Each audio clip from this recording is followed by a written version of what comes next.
big people, as they would call you upstairs. I'm always thankful for an opportunity to come down here and to be with you guys this morning. We're going to be in our Bibles this morning in Matthew chapter 4. Matthew chapter 4 is the passage that we're going to be reading from this morning, and we're going to continue in our series, our Follow Me series from Pastor Michael. And today, we're going to be talking in our All In series from Pastor Michael. And today, we're going to be talking about the idea of two words that Jesus uses repeatedly throughout the New Testament as he's interacting with people. It's two simple words. It's two words that we've all heard or seen before. Two words where he says repeatedly to people, he says, follow me. A call that he gives to people throughout the New Testament, throughout the Gospels, that we see this idea of following me. And this morning, I want us to take a look at this story of Jesus calling his disciples. And I believe what we'll see that All In begins with these two simple words, follow me. But from there, it changes everything. Now, the idea of following someone is something that we are all familiar with. When I first moved to New Orleans, I encountered something that I had never really seen before, something that I had never really experienced before, and it was while I was driving. I'm from Alabama, and so, us country rednecks in Alabama, we don't have some of the fancier things that you Louisianians, people from Louisiana have. And we can't even do grammar right in Alabama, man. It's sad. And so I was driving to a friend's house, and they had told me we left here one morning. We were here at Calvary on a Sunday, and we left after church, and they said, hey, follow me to so-and-so's house. We're going to go, to this person's house for lunch. I said, I don't know where it is. And they said, no worries, just follow me. And that always ends up going great. And so we leave from here, and I kid you not, 40 yards from here, there's a red light, and you turn left at the red light, and you go through it. And then on the other side of this left turn that you make, you cross the neutral ground, and there is another red light. And those don't exist in Alabama, at least not to my knowledge. If you turn left, you just kind of go through, and you're good. And so we pull up to this other light, and I'm confronted with this second red light. And of course, the guy in front of me, he continues on and carries through. And again, remember, I have no idea where I'm going. I've been here for a very short amount of time. And so the light turns very clearly red. And I had a choice to make. Do I follow this person in front of me, or do I stop and sit at this red light and not know where I am and not know how to continue? And I'm not even really sure what I'm doing at this red light. Why is there even a light here? And so I chose to go. And I pulled through the red light, and everything was great. There were, no cars around or anything like that, except one. There was one car that I really kind of wish I would have noticed before I decided to pull through this red light. And we had an interesting chat together after I ran the red light. And I got pulled over, and the guy gives me a ticket, and I tried to explain to him, listen, I'm not from around here. I got confused, and I kid you not, the very, very, very nice police officer looked at me and said, you didn't understand a red light? I was like, you got me there, never mind. I'll just take my ticket and carry on. I will, no problem. And I'm thankful that we live in a time where with cell phones, I was able to get in touch with the people, but I deal with this situation, and I get done, and I get back in my car, and I crank my car, and I'm sitting there, and the first thought that comes into my mind was, I have no idea where I'm going right now. The person that I was supposed to be following had left me. They had left me where I was to fend for myself and carried on with what they were doing. And so sometimes we think of follow me as like a simple thing, but a lot of times it could be more complicated than maybe we intend for it to be. We've all invited somebody to follow us, and this stuck out in my mind of following people where we know where we're going, and the person that is following us knows where we're going, and so follow me is more of a formality. It's more of just as you're leaving somewhere, you say, oh, hey, follow me. But you know that they know where they're going, and so you drive with no concern to whether they're behind you or not, because we're all going to the same spot, and they know how to get there. But what I want to talk to you about today is different than this kind of following that we may associate it with or we may think about. Because Jesus in his story, he calls to his disciples, 4 of them in particular here, and he says, follow me. And it's not a general idea of, hey, I'm going on a journey, and I guess if you want to tag along, you can do it. It's not a general thought of, you know how to get there on your own, but I guess we can do it together. This is a call from Jesus. It's a call to go all in.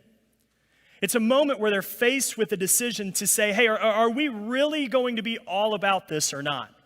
Are we really ready to commit to go all in and follow him? What I love about this story is it starts with two simple words of follow me, but then for the disciples, it changes everything.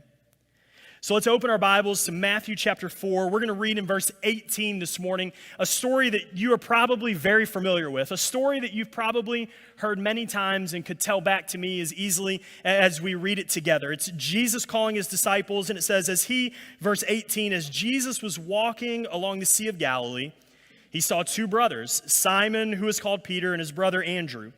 They were casting a net into the sea because they were fishermen. And Jesus said to them, follow me, and I will make you fish for people. Immediately they left their nets, and they followed him. Going on from there, Jesus saw two other brothers, James, the son of Zebedee, and his brother John. They were in a boat with Zebedee, their father, preparing their nets, and he called them. And immediately they left the boat and their father, and they followed him. We see the same story pop up again in Mark chapter 1. And when you read in Mark chapter 1, it's almost a verbatim story. It's a story that follows word for word and copies this one with some minor adjustments.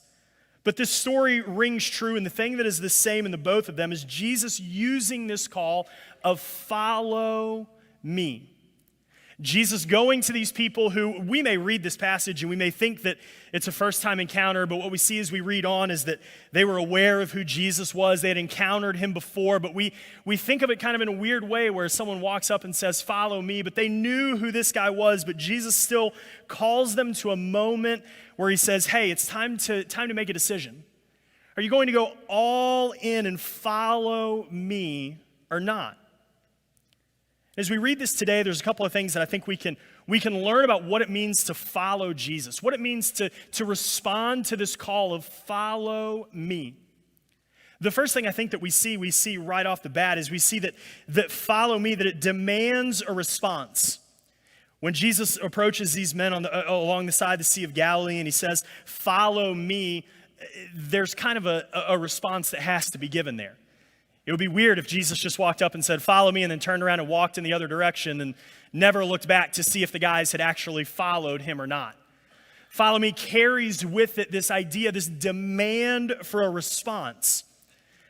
And we see very quickly in this passage what the disciples' response is. We see that Peter and Andrew, their response is prompt.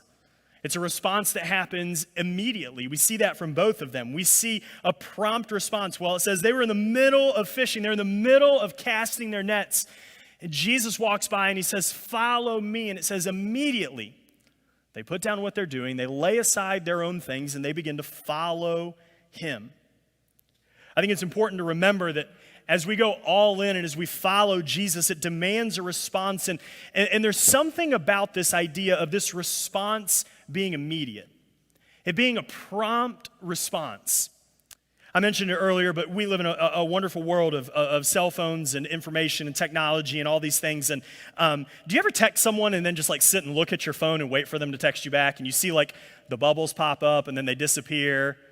And then they pop up again, and then they disappear, and they pop up and disappear, and you kind of sit there, and you almost want to text the person immediately and be like, hey, either just answer me or be like, I'll call you back in a minute, type thing. Like, we get very impatient. We kind of want things to happen immediately, and when we don't get things in a prompt and immediate way, we can become frustrated with it. While I find myself on the other side, being a person who sometimes 3-4 days later, in my brain will say, oh my gosh, I never responded to that. I totally forgot to send that back. I totally forgot to mention this or to do this thing. And I hope for grace in those moments, but when I'm looking for a response from someone, I want it to be immediate. I want it to be prompt. And there are times where I feel like what begins to happen to us is, it seems to happen to me when people are asking me a question and I'm kind of back and forth on the answer. is when I begin to delay, when I begin to drag my feet. It's when someone says, hey, can you do this? Hey, would you be willing to do this? Hey, what are you doing for this? Sometimes I begin to delay because I'm a little bit worried about well, if I say yes, then I'm kind of committed to it. And maybe I should just drag my feet here because I don't know if I'm ready to take the risk of going all in on this. I don't know if I'm ready to step out and say, yeah, sure, I'm going to do this. But Peter and Andrew in this moment, they have no hesitation. The Bible tells us that Jesus calls to them and he says, follow me. And immediately they left their nets. They left the thing that they were doing. They left the thing that they had built their life around, the profession that they held. They left it there and said, okay, we will follow you. Jesus doesn't give them any indication of where they're going or what's going to happen, but they say, okay, we will follow you. In these two stories, in this story here, though, these two sets of people that we see, though, the response isn't only prompt, it's also complete. We move on in this story and we see James and John are sitting there with their father, and Peter and Andrew, they step up and they leave what they're doing and they step out immediately, but James and John, it even goes a step further.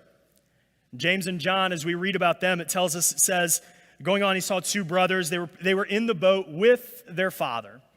They're in the boat with the person who raises them, who taught them all these things, and we see that their response to follow Jesus, it is prompt.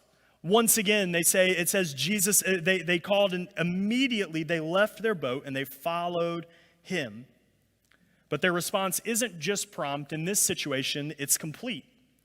They leave everything behind. They even leave their father in the boat working on their net.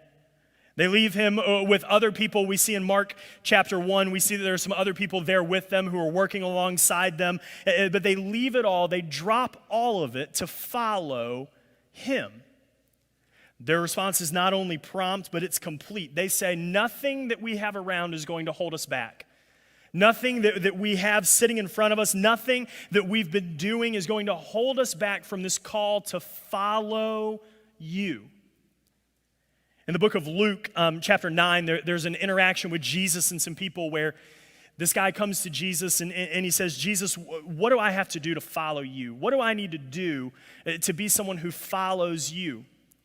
And Jesus lays out a scenario of following the rules and following the law and all these things. And the guy begins to feel really good about himself. And he says, Jesus, I've done these things since I was a kid. And Jesus responds to him and he says, well, sell everything you own and follow me. And the story ends in kind of a weird way, something that we're not really expecting when we read it, because the man turns and walks away, and the Bible tells us that he struggled with this decision because he was a man of many possessions. We see later in Scripture where Jesus is once again talking with people, and they ask him, they say, Jesus, what must we do to follow you? What do we have to do to be your followers? And one guy comes to him and says, I want to follow you. He says, but first I need to go and I need to take care of some things in my house. I need to get some of my affairs in order, and I need to make sure that things are lined up so that everything can continue to function while I'm gone. There's another guy who says, hey, I have a family matter that I need to take care of, and I need to get this done, and I need to do this. And Jesus, in this story, again, to these people, it goes in a way that we're not really expecting, because Jesus wants these people to understand something, that following him, that it's not only a prompt response, but it's complete. It's a total response of saying, Jesus, there's nothing else. God, there's no but at the end of my sentence. There's no point where I come to and these people, they say, hey, we've done all of these things. We're basically there, but we just need a few more minutes. But I just need to do one more thing, and then I can take that follow me step of all in. If you'll just give me one more day to do this, then I'll commit. And what we see in these moments is that follow me, it demands a response that's prompt and a response that's complete, because Jesus, he doesn't leave room for any of these other things. He says, follow me. And then he's carrying on. He's ready to go. He doesn't say, follow me We'll meet up tomorrow for lunch, and then after that, we'll head out on our way. Jesus calls, and there's an immediate and a complete response that happens. And I think in this response, sometimes as we think about responding to the call to follow Jesus, this response of all in, of follow me, we look at the response and we can kind of be overwhelmed by maybe the risk that comes with it. Because as we look at this story, we say, man, I don't necessarily know that I want to leave behind my profession or what I'm doing or things like that, because these guys, they're on the Sea of Galilee, they're fishers. The Bible tells us that they were fishermen. This is what they did, and they walk away from that, and we say, man, I don't know. That seems weird. Like, I don't know if I want to walk away from what I do. We look at the second part, and we say, I don't know that I want to walk away from family. I don't know that I want to commit that. I don't know that that's what, as I read this story, it's what I see, and I'm not really sure that that's what I want in this idea of following Jesus. Even as we look at James and the brother John, if you look in the story of Mark, it begins to talk about their father and the people that were working for them, and it gives you this idea of some comfort that they had in their lives, a business that they had built, something that they had helped their father put together. And we begin to look at these things, and we see the demand for a response, but also the risk that comes along with it. And I think sometimes it causes us to hesitate on a response. And I'm reminded here in these moments that as we read this, I don't believe Jesus is calling these guys to say, hey, Peter, if you follow me, you can never fish again. Like, you have to commit right now that you will never, ever fish another time in your life. I don't believe that's what Jesus is doing here. I also don't believe, as Jesus calls James and John out of the boat with their father, that he's saying, hey, and by the way, if you're following me and you're going all in, as you get out of the boat, you may want to give them a hug goodbye, because that's it. Never again. I don't think Jesus is saying that to these guys here. It's not what he's asking, and it's not what is asked in a response for us. Sometimes we think about responding to a call to follow Jesus, and we become overwhelmed with the risks that we kind of assume, or the risks that we kind of say, oh, well, if I do this, I'm never going to have this again. I'll never be able to fill in the blank again. This is the end of this if I make this commitment. But the reality of what it is Jesus helps these guys here in this situation, these disciples, when they commit, when they respond yes, and they say, okay, we understand there's a demand for a response, and we are choosing to follow you. Jesus simply takes these things and repurposes them. Jesus simply takes their life and he says, hey, I'm not asking you to give these things up. I'm not asking you to never do these things again or to sacrifice these things totally. What I'm asking you for is to commit to follow me first. I'm asking for a response that when I say follow me, that you're doing that with your whole heart as your priority number one. Not as something that says, well, if I get around to it, when it's convenient, yeah, I'm totally there. Hey, Jesus, as long as you stay in my area, as long as you stay in my zip code, I'm cool. I'm right there with you. But as soon as you start moving into a place of discomfort for me, I'm probably just going to come back to what I know, to what I'm comfortable with. But the call of all in, follow me, the call of follow me in these moments, it seems like simple words, but it changes everything because it demands a response that comes with a risk, but a risk that we have to be willing to take, a risk that we have to be willing to walk into freely. The second thing I think we see from this story is that not only does follow me demand a response from the people who have been called, but it has some requirements. There are requirements that come along with following Jesus. Jesus tells the disciples in this moment, he says, follow me, and I will make you fishers of men. Again, this is a story that we read and we think about it, and you think about fishing for people. It would be kind of weird if I was up here with a fishing pole right now and I was like, hey, let's see what I can find over there. Hey, if you've ever been fishing with a kid before, you know what it's like to have a hook flying all over the place around you. And so you read fish for people, fish for men, and you think to yourself, I'm out. It's just a hard pass from me. But this is a phrase that's commonly used during this time, a fisher of men. It was just another way for Jesus to connect with these people, because what he was referring to and what happens in this moment as fishers of men was a common phrase. It was used all the time for anyone who was trying to bring other people along with them. For anyone who was trying to convince someone, or who was trying to bring someone to their side, or to see things in their way and then go and tell others. They were commonly referred to as fishers of men. Now, they use this phrase because this story takes place in the city of Capernaum. It's right alongside the Sea of Galilee. And guess what a lot of the people in the city did? They were fishers. They knew fishermen. They knew everything about fishermen. And this is where I believe we begin to see some requirements of what it means to be fishers of men. Because that's really what Jesus is calling them to in this moment. He's saying, all in, I want you to follow me, and I'm going to teach you. I'm going to show you how to be fishers of men, how to bring other people along in this journey with us. So I think there are some things that we can learn about what it requires, what it takes of someone to follow Jesus, what it takes to say, Jesus, I'm committing to follow you, but not just in quiet in my home or by myself, or if someone comes directly to me and looks me dead in the eyes and say, do you believe in Jesus? Then maybe I'll engage in a conversation with them, but follow me, it goes to that next step of saying, I'm committing to follow you and letting you transform my life so that I begin to tell others about you. I begin to share with others the things that you have done for me.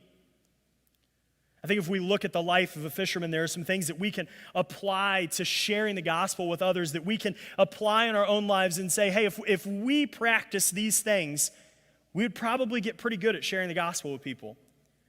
We see simply from this, the first thing we see is that fishermen, they're hard at work. If you've ever been around people who fish, they're normally doing a couple of things. They're either fishing or getting ready to go fish or cleaning up from going fishing. It's kind of how it goes.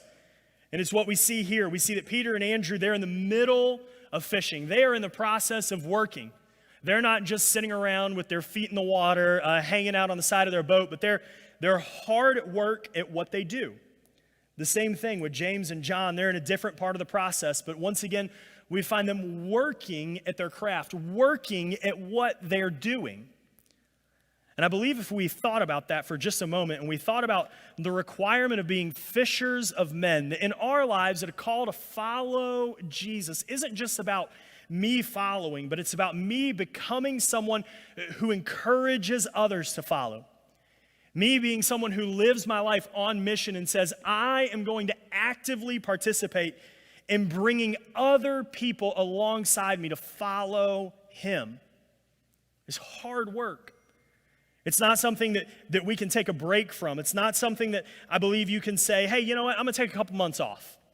I did really good last week. I caught a bunch of fish last week, and so I think I've earned some off time. I think I've earned some time where I can just kind of sit around and put my feet up and say, hey, you know what, listen, I share the gospel with somebody this month. Like, check, I'm good, let me carry on. For a fisherman, it was a lifestyle. It was everything that they did revolved around working hard at being the best at what they were doing, at what they were called to do. For a believer, the same thing takes place in our life, that it's hard work, but it's something that we can work hard and see results in of sharing the gospel with others. Not only does being a fisherman require hard work, but I believe it requires a lot of patience. Not a great fisherman because I'm not a very patient person. Got to be honest with you. I've sat on many a lake in very, very hot temperatures and thought, this is the worst decision I have ever made in my life. I have thrown this line 10,000 times, and I don't even know if I've gotten a bite because I'm so frustrated that I'm out here. I just want to go home. I got spoiled when I was young. I had an opportunity to go on like a charter boat, out in the Gulf and do like some deep sea fishing. And those guys, that's the way to fish. They literally drive you to a spot. They say, stand at the edge of the boat, drop your line over the boat, and count to a number in your head. They tell you a number. They say, count 15. And then stop it, and boom, you have a fish. You reel it in, put it in the boat, And they say, drop it 10 more seconds, boom, another fish and go. That's the way to fish. If you want to fish, that's the way to do it. I went with a guy, we went fishing here, and we got ready to leave, and we were driving to put the boat in, and we got ready to go, and I was asking him, I said, oh, how did you find these places that you fish in? How did you, like, where do you go? How do you know where to go? What are you looking for? Stuff like that. And the guy said, well, to be honest with you, I don't really know. I just kind of go out and fish and sort of catch some sometimes and don't catch some sometimes. It was at that moment that I thought to myself, I have made a very serious mistake in what the next 6 to 7 hours are going to look like for me. And so sure enough, we went out and we fished for hours and hours, and we caught nothing. I mean, 0 fish. And the crazy thing was we had fished for all these hours, and I can't even describe to you how nothing we had caught. Like, I know that nothing is nothing, but it felt worse than that. I don't know how, but it was bad. But we kept fishing, and we kept fishing, and we kept fishing, and finally, at the very end of the day, we caught 1 fish. It was a celebration. We had finally caught one. And sometimes sharing the gospel requires patience. I've spoken with people. We've heard stories. You have talked to people who they'll share with you. Hey, I started sharing the gospel with my coworker the first day of work. And I worked at that job for 15 years, and I faithfully shared the gospel with this person. And then they finally decided that they would come to church with me. And it may seem like a small victory, but for a person who has patiently persevered and said, you know what, I'm not giving up on this. I will see this through. As we think about that, we think about kind of in our world, we're kind of conditioned to not be very patient with a lot of things. Sometimes we can even fool ourselves into thinking, hey, you know what? I can get away with this if I share the gospel with my coworker, if I tell my coworker about Jesus, if I invite my coworker to church with me one time and they say no, guess what? I'm done. I'm good. I did my part and they said no. My hands are free. I am now free from this obligation that I have. But what we learn from this idea, this thought of being a fisher of men, is that it takes hard work and it takes patience.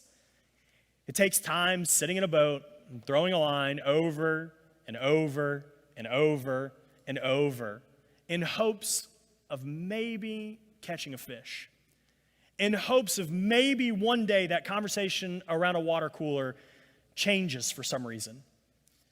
You never know when something's going to change in someone's life, and that moment during your lunch break or walking down the hall when you say, hey, listen, how's life going? Hey, why don't you come to church with me this weekend?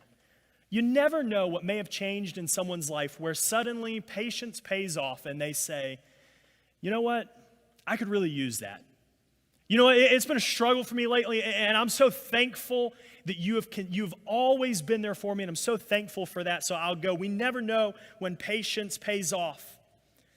Not only does fishing or a fisherman, does it take hard work and does it take patience, but I tell you, I really think that fishing, it takes a real sense of courage.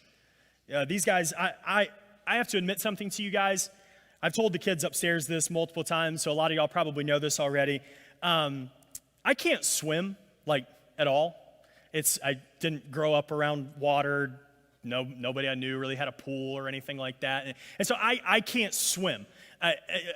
Listen, I see the looks a lot of you are giving me in here right now. The lights aren't that bright. I can definitely see you guys looking at me. And the looks of confusion and like, oh my goodness, who is this alien that's standing in front of us right now? I know, I totally get it. I totally understand. It's not a big deal. If you throw me over the edge of a boat, I won't like immediately drown. Like it's not as bad as it sounds, but I can't swim. It's not really something that I've ever done in my life. And so for me, I look at people who go out on boats and sometimes I'm just like, yo, why? That's a lot of water. What would you do if it something went bad? Why? I see videos of people out on boats and going over huge waves and through all these things for the sake of fishing, and I just think to myself, these people are different. There's something wrong with these people. I don't know if they were out fishing one day and fell and hit something with their head and it jostled something loose, and so now they just say, whatever, we'll be fine. But it takes courage to step out into a boat and to go. It takes courage to bring other people along with you. It takes courage to go to a spot and say, we are going to catch fish at this spot. It takes courage to leave your house and say, I'm bringing dinner home tonight, no matter what. There are a lot of things that take courage about fishing, and I believe that sharing the gospel falls right into this. It takes courage. It's easy for us to live our lives and to convince ourselves or to talk ourselves out of opportunities to share the gospel with others. It's easy for us to say, man, they really don't want me to bother them with this. It's easy for us to say, man, we're such good friends. I really don't want to risk this. I don't know if I should really even bring this up. There are all these excuses that we can do to get ourselves out of sharing the gospel, that we can reason away this call to follow me and become fishers of men. But I believe that it's worth it for us to take that courage, for us to have courage and take a stand in those moments, because the final thing that we see today is that not only does follow me demand a response, not only does it have requirements that come along with it, but I believe that the call to follow me, that in the end it delivers a reward. As we see these verses, Jesus is calling these men not just to a single moment in time. Jesus doesn't say, hey, I need you to follow me down to the store real quick and I have a job for you, and then you can go back to whatever you're doing. Jesus says, follow me, and it's a commitment for life. It's a commitment that changes the rest of the trajectory on these guys' lives and what they're doing and what they're about. It comes with a reward of an eternal purpose, that no longer are they simply sitting by the Sea of Galilee being people who fish, but he says, I'm going to change what you do. I'm going to change your purpose from being something of surviving day to day and doing your job and getting by to something that's going to change the rest of your life. That when you make a commitment to follow me, it's not just for today, it's not just for tomorrow, it's not just when you're around certain people, but it's a commitment that says, I'm doing this for the rest of my life. This is a commitment that I'm making, and it's going to change who I am forever. It's not just an eternal purpose, but these men, they become part of the mission. What I love about this story is Jesus then takes these guys and brings them alongside him, and they work together. They carry on together. There are more disciples who are called later. There's a crowd that follows Jesus, and they work together. Sometimes as a believer, it's easy when you make that commitment to follow Jesus, it's easy to feel isolated. It's easy to feel like in your workplace or in your home or around your friends or in our city or whatever it might be, it's easy to begin to feel like, man, it's just me. I am the only person here that is dealing with these things. I'm reminded in the Old Testament, we read the story of a guy named Elijah, and Elijah goes before the Lord, and he's hiding, and God comes to Elijah and he says, why are you hiding? And he says, because in all the world, I am the only person who is following you. And I have to think in a moment like that Elijah, it's kind of a brave thing to think that I am the only person in the world that is dealing with this. It's kind of like, okay, whoa, settle down. But sometimes we can begin to feel that way. We can begin to feel isolated, but the reward from following him is that we become part of a mission together, that we have been given a purpose, and a purpose that is accomplished better together. People who are in the room today, people that are watching online, that we are on mission together towards an eternal purpose when we commit to follow him and be all in with our lives. And then what we see from these guys is that the last part of this reward is the reward that was delivered is a legacy of faith. Something that I think is so important for each one of us to consider, for each one of us to think about in our lives as we think about what are we leaving behind. See, the four disciples in this moment, as they were called to follow them, they knew the reward that was coming was the impact and the influence that they would leave. And as I think about it today, it resonates with me for our church, our community, our city, the places that we are, that this commitment to follow him matters. Yes, it does demand a response. And for some of us today, maybe it's the first time we've ever thought about, man, following him is more than just saying, okay, yeah, sure. It's a response and a step forward by faith. saying, you know what, I see that this is time for me to either commit, it's time for me to respond. It's time for me to either step up and say, yes, this is what I'm doing, or maybe this isn't for me. And the reality of it is there's a response that's demanded. There are requirements to fill. The response, when we choose to follow him, when we choose to allow ourselves to go all in and for our life to be changed forever, there are requirements for that. There are things that we then begin to do in our lives, that we begin to live in a way that says, hey, my life, it's not just about what I want or about how I want to live it, but it's taking steps to say, how can I influence others? All in isn't just about me, it's about the people around me. It's about bringing them along this journey with me. Because one day, here and later, there's a reward. And I think when we begin to think about an eternal reward for a lot of us, we look at our lives and we think about the eternal reward. We think about part of a mission. We think about a legacy of faith. And we look back on that moment of all in. Because there are some of us here who the response is demanded of us today. There are some of us who are maybe for the first time understanding and thinking, man, these are requirements. This is how I should be living. This is what my life should look like. But I want to tell you a word of encouragement if you're thinking those two things, that if we had time and we could go around the room and I could bring each of you up here, or for some of you who say, please don't ever even suggest bringing me up on stage. No. If I could let you sit in your seat and talk for a moment about a moment in your life where you made that decision, where you said, you know what, I realize that this all in, it's more than just, okay, cool, all in every other weekend, twice a month. It's more than just all in, okay, sure, why not sometimes when it's convenient for me, but follow me is every day. If we could take you back to that moment and I had time for you to walk around the room and testify, I know what you would say to a person over and over and over. It's worth it. It's the best decision I ever made. That moment of response, it may be scary because there's risk involved, but let me tell you why it was worth it. Yeah, sometimes the requirements are tough. Sometimes it's not fun. Sometimes it's not what I want to do. Sometimes it's not what makes me feel the best. But let me tell you about the reward on the other side. Let me tell you about what God has done in my life and how he's changed everything when I responded to his call to follow me. Wherever you may find yourself this morning, if you find yourself in that moment of response saying, man, I need to make a decision. This is my time to say, you know what? I am going all in. I will follow you. Or whether you find yourself in the moment of saying, you know, that I need to make some changes in my life to begin to live out what it means to follow Jesus, or whether you find yourself in a moment of reflection saying, God, thank you for the eternal reward, for the reward that comes from following you. Those are available to you today. The options are there.